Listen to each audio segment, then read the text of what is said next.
see the topic, I want to quickly say some things. Somebody came to me and said, "Sir, is my purpose the same as my talent?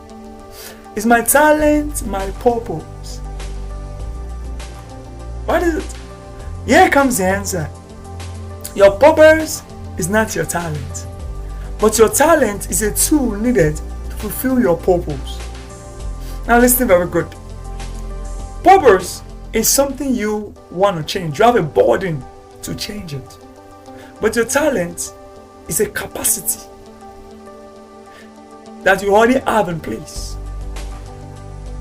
Today we're looking at how to discover purpose in just 5 minutes. 5 minutes? Wow. Is somebody surprised? Somebody said, no, that's not possible. I've read books on purpose over the years and I've not been able to discover my purpose. So how come 5 minutes? Yeah. There's been some questions that have been used by many people, and it has really helped them discover purpose. As in, at least, I've been pastoring youth for quite some time now, and everybody in my organization have a Rema name, and they've all discovered their purpose using these means.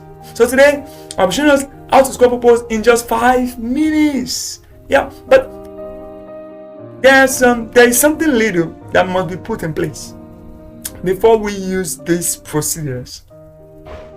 The first thing is this. Most of us don't understand what purpose really is. Purpose is not talent. I want to talk about a great man I love so much, and that man is called Moses. I love him so much. Moses is a pure example of a man who was struggling with discovering purpose. Moses was the son of Pharaoh in the land of Egypt. But Moses has this burden in his heart to cause a change. You see that? But he was like, oh, I want to change this. It's bothering me. It's paining me. Anytime I see the Israeli being punished by the Pharaoh, I feel like doing something about it. But he couldn't. This zeal born in him.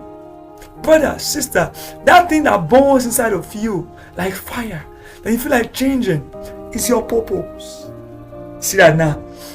So, one day the zeal consumed him. That he went ahead and killed somebody, just all in search to save. But he couldn't save. Listen very well. Your purpose is not your strength in most cases. Sometimes it appears as a disability. But in the other aspect of it, it's a strength in disguise, in form of weakness. Moses thought he would not be able to save the Israelites because he does not have the capacity yet. That was the reason why God has to send him to the wilderness and make sure he's been trained for 40 years. After 40 years, God told him by the burning bush that Moses, you should go and save the Israelites. Moses said, no. The only thing I know how to do is to take care of sheep, not human beings. And God said, no, that's the main reason why you should go and save the Israelites. Yes, he had the burden. Yes, he has the zeal. But those strengths are like disabilities to him. So you see now, Moses has the zeal, but this zeal was not well channeled. He had the talent of leading people, but he never thought that's the key to his purpose. So his purpose was to lead Israelites from the wilderness.